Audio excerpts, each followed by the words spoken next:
Como se diferenciar como um gestor de projetos, portfólios e operações que precisam de transformação tecnológica constantemente? Se você me acompanha por aqui há algum tempo, provavelmente você é alguém que já tem um diferencial, pelo simples fato de você consumir conteúdos que vão agregar aí com a sua carreira em tecnologia, que vão aprimorar a sua atuação como um profissional nessa área.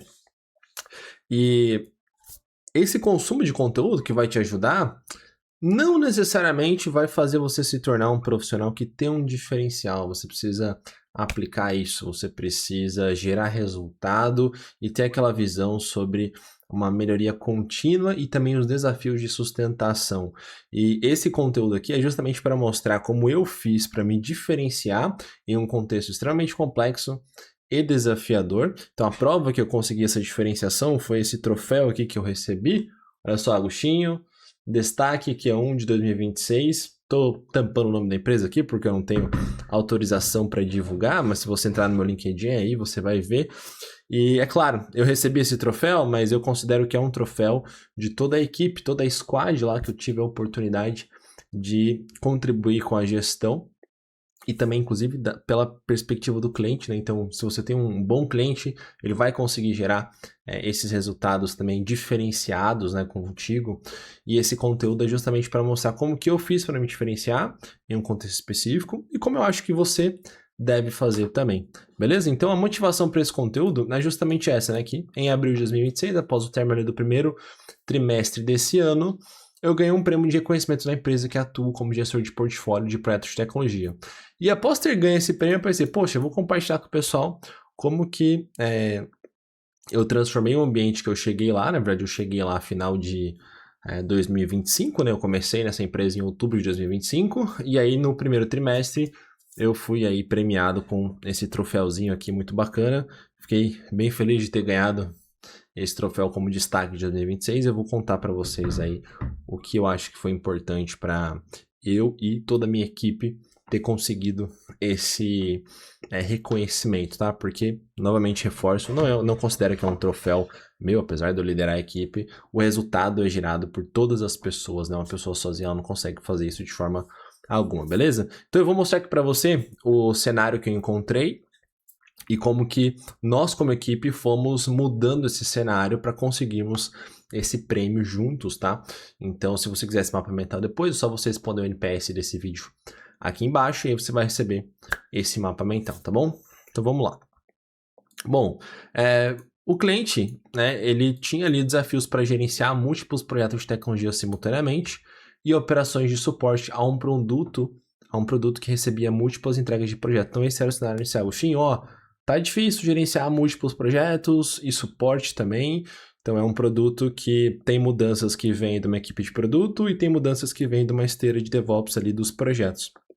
Então, o gestor atual está com dificuldades, a equipe tem desafios, então você precisa entrar aqui e melhorar esse cenário, né? Então, basicamente foi isso, o contexto inicial, tá?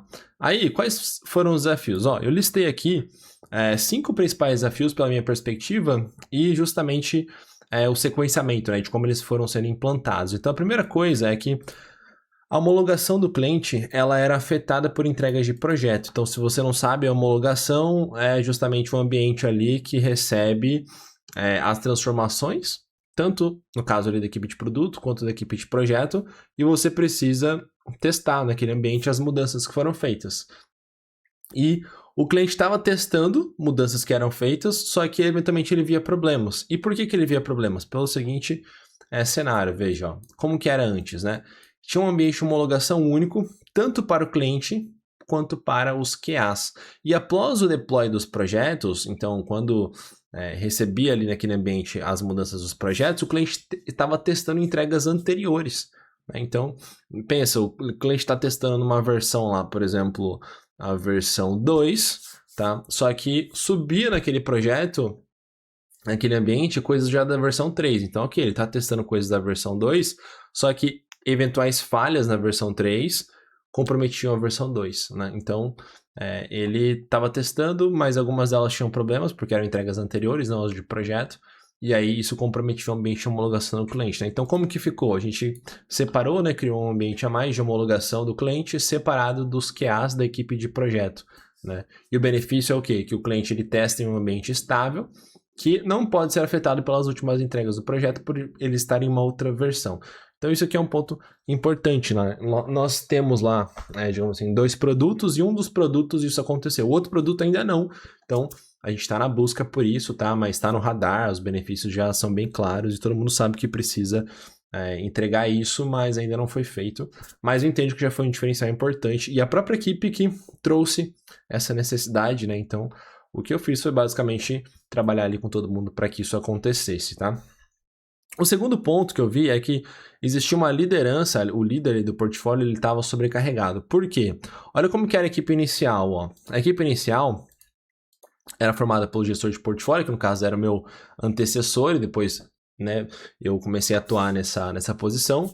E tinha lá, vejam, 4 Product Owners, um Tech Lead com 10 devs, 5 QAs, um analista de projetos e um técnico de suporte. Então veja, ó, 4, 5, 10, 11, 12, ou seja, tinha 12 pessoas que eram liderados diretos do gestor de portfólio. Imagina se não tivesse Tech Lead, imagina se fosse todos os devs, né? Então teria, imagina, 20 e poucas pessoas. Então não dá, gente, é muita gente para ser liderado direto. E aí o que eu fiz, basicamente? Eu criei uma liderança de negócios, né? Então fiz ali um dos POs que era a mais experiente, né, que tinha mais habilidade, tinha mais tempo de casa, etc. Falei, você vai ser a líder dos POs. Aí o Tech Lead continua igual. Depois a gente criou uma liderança de QA, então eu peguei um dos QAs ali que tinha sido, inclusive, indicação do antigo gestor. Falei assim, cara, quem que vai ser o líder de QA? Ele recomendou esse, então a gente indicou, né, o líder de QA. Um analista de projetos e um coordenador de suporte, né? Depois a gente formou uma nova equipe de suporte ali com 2 técnicos de suporte, porque eles migraram de um contexto de projeto, tá? Mas o coordenador de suporte, ele era antes só um técnico, ele deveria coordenar, mas não tinha gente para isso, então aqui foi muito mais uma questão de, assim, formar a equipe de suporte, muito mais uma questão contextual do que uma como que eu posso dizer, uma interferência direta minha e derivada das conversas que eu tive com as pessoas que eu entrei, entendeu? Então eu saí de um cenário de 12 diretos, né, que era esse cenário aqui, para um cenário de 5 diretos, né? Isso você tem muito menos complexidade gerencial, né? Imagina você gerenciar 12 pessoas versus você gerenciar 5 diretamente. Significa que eu não falo com os líderes, com os liderados dos líderes? Não, eu falo, mas eu procuro focar na comunicação com os meus diretos, porque aí eles têm o quê? Eles têm uma capacidade de se formar, né, como líderes especialistas. Então, você tem um líder especialista em gestão de negócio, um líder especialista em qualidade, um líder especialista em suporte. Então, eu não preciso ser um líder especialista em tudo isso, porque já tem pessoas especialistas nessas áreas e a capacidade deles liderar essas funções específicas é muito maior por conta desse contexto, tá? Então, essa foi uma primeira mudança bem importante, tá? Essa reconfiguração da equipe.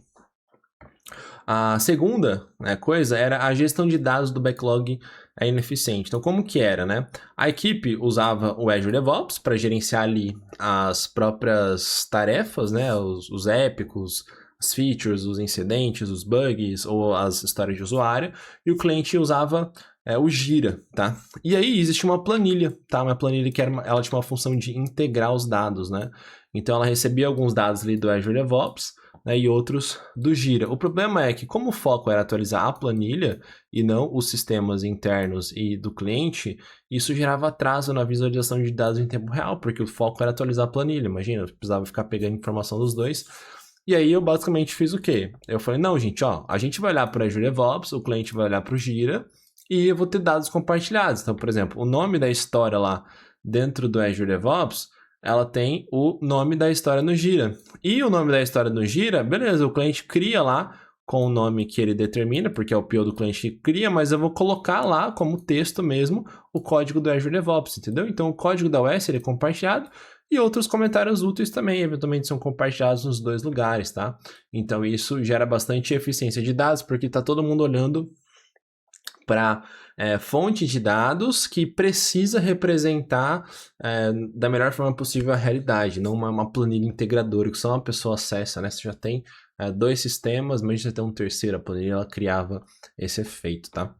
A próxima, na verdade, a penúltima mudança, né, é um fluxo de abordagem de desenvolvimento. O que é abordagem de desenvolvimento, caso você não saiba? É uma tática para você definir o backlog, construir e depois gerenciar a entrada em produção e resultados disso, tá? Então, como que era anteriormente, tá? Antes, basicamente, as OS elas eram construídas conforme um prazo individual, então assim, o PO ali nosso e do cliente construía as histórias de usuário, aí as estimativas de OS eram feitas por devs disponíveis, ou seja, quando o PO falava, olha, terminei essa história aqui, ele levava para o gestor de portfólio, que levava lá para o PO que estava...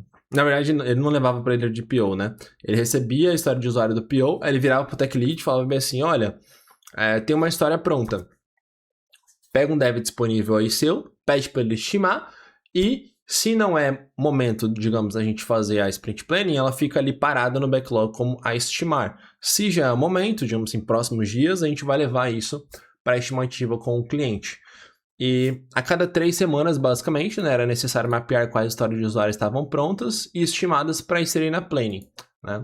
E o período de desenvolvimento era de 2 semanas e uma só de QA.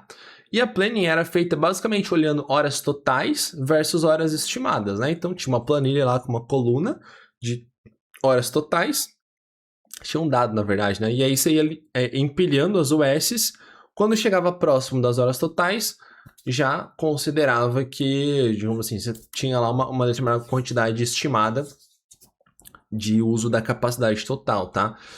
E era basicamente esse o processo, tá? A atual é diferente. Essa questão das OS serem construídas conforme prazo individual continua, apesar de que existe, digamos assim, um trabalho rigoroso para que todo mundo busque ter histórias prontas na última semana ali antes do início da planning, que é na primeira semana, né, da sprint, que é de 4 semanas. A gente sempre fala, ó, é importante ter o OS pronta pra gente fazer a poker planning na última semana da sprint, e na primeira semana da sprint você já fazer a planning normal. Mas as OS elas seguem ali um fluxo próprio, né, porque cada uma tem uma complexidade diferente. Então isso aqui não mudou nada, né?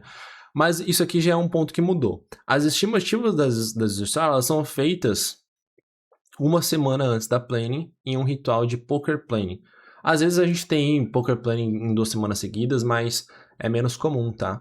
E aí como que é feito? Basicamente o PO apresenta as histórias de usuário, né? Os devs estimam com o tamanho de camisa, então ele fala lá se é PP, P, M ou G, então isso aqui é a quantidade de dias, ou GG, e aí eventualmente um GG pode ter uma discussão que vai indicar que, olha pessoal, a gente vai precisar de mais tempo para fazer, e às vezes a OS acaba cruzando a sprint. Isso é uma coisa que o cliente até comenta que é importante que não aconteça e é importante fazer um trabalho forte para mudar isso, né? A user story vai cruzar a sprint, então você quebra ali em duas, né? Mas basicamente a gente tem a inteligência coletiva, né, de todos os devs ali daquele produto estimando a OS e não mais uma estimativa feita por dev disponível, que você tinha um dev aqui e aqui você tem todos os devs da squad votando após a análise do PO, né? Então veja que são cenários bem diferentes, a estimativa fica mais precisa. Ela fica perfeita? Não, mas ela fica mais precisa, tá? E aí aqui eu indiquei um vídeo com mais detalhes, caso você queira ver, né? Depois eu mostro ali como que eu faço a planning, tá? Isso aqui é um outro vídeo que tem aqui no canal. Depois as sprints, elas têm 4 semanas, então a gente tem 2 de desenvolvimento e 2 de QA, então a gente aumenta a qualidade, né, disso aí, que você tem mais período de testes, porque o período de testes ele é igual ao de desenvolvimento, então a gente aumenta a probabilidade de entregas com qualidade, diferente desse contexto aqui, que eram 2 semanas de dev e uma de QA. E a planning, ela considera um gráfico de burn down, então aqui eu mostro com mais detalhes, né? Não é mais simplesmente uma visão ali de quantas horas eu tenho disponível e quantas horas eu vou gastar considerando a soma de todas essas OS. Então, a gente faz um gráfico de burn down e estima quanto tempo vai ser de desenvolvimento, quanto vai ser de teste e correção de bugs se for necessário. E você tem o consumo ali diário, então tem um vídeo aqui com mais detalhes também. Então esse aqui é o vídeo de poker planning, né, para você entender como que a gente faz. E esse aqui é como a gente faz a planning especificamente, né? Então, isso aqui são as melhorias de projeto, basicamente, que a gente fez. Você vê que é bastante coisa, gerou um aprimoramento bem importante, tanto é que a nossa squad foi reconhecida, né, como uma squad em destaque ali no primeiro trimestre, mas também foi implantado um processo de gestão de suporte bem importante, isso aí movido principalmente pela liderança, né, no nível ali de diretoria nosso, que é o nosso STO, ele falou assim, olha, é importante a gente começar a medir todos os dias esses dados de suporte. E o que a gente fez, né? Como que era antes, basicamente? A gente atuava pontualmente, né, em ticket de suporte mais grave, então, o cliente escalava, a gente priorizava, e era uma atuação, como diz assim, ad hoc, né?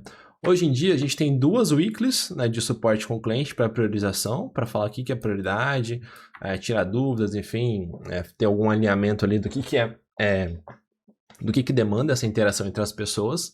E existe um relatório diário, né, em um grupo no Teams indicando que a evolução geral de todo o backlog, somando tickets que estão com a equipe de suporte e tickets que estão com o cliente, às vezes aguardando um retorno ou uma interação.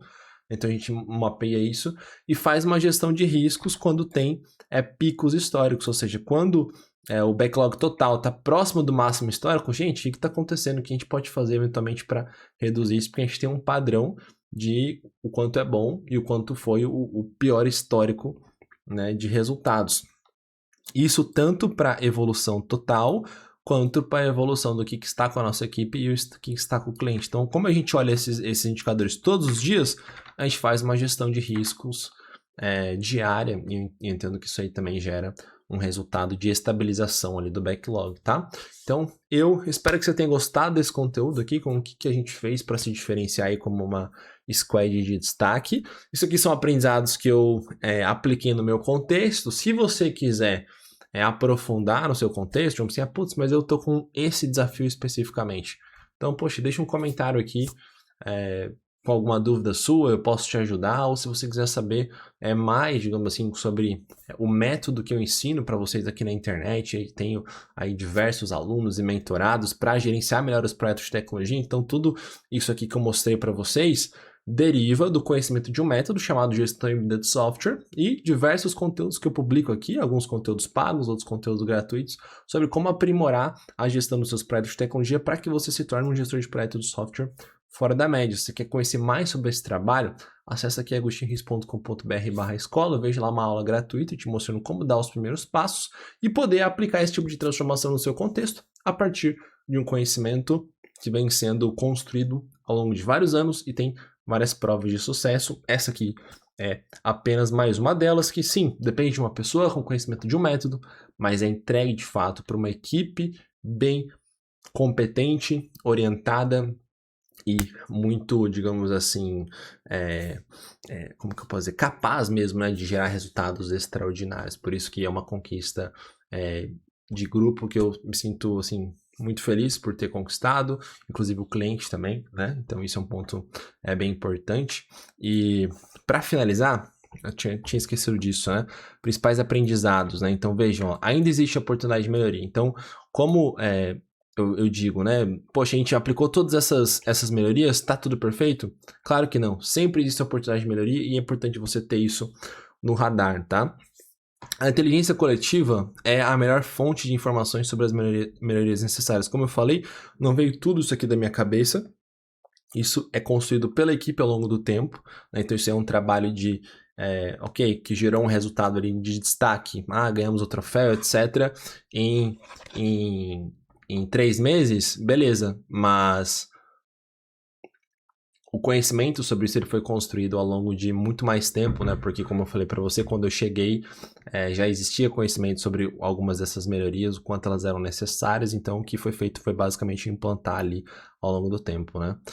E o outro ponto é uma pessoa perspicaz, ela pode até ter boa ideia, mas é uma equipe que sustenta. Então não adianta nada, digamos assim, você ser um ótimo líder ou eu ter ali um conhecimento fora da média desse método que eu comentei para vocês, por exemplo, gestão de software, mas se você não tem uma equipe que conhece o método, que entende pelo menos parte ou a importância dele baseado nas interações, não necessariamente fizeram um curso, mas tem uma conversa diária ali, pessoal, vou melhorar esse processo, a pessoa entende, compra a ideia, vai implantando, entendeu? Então é uma boa equipe que sustenta.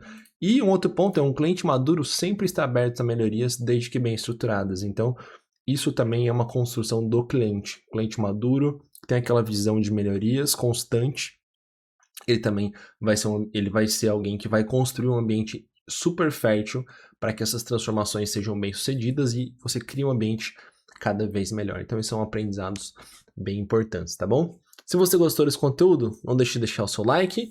Se você quiser aprender mais comigo, como criar esse tipo de transformação bem sucedida no seu contexto, novamente, vem aqui para a Escola da Gestão do Software, acesse aí agostinreis.com.br/escola, vou deixar o link aqui na descrição e nos vemos no próximo vídeo. Até mais. Tchau, tchau.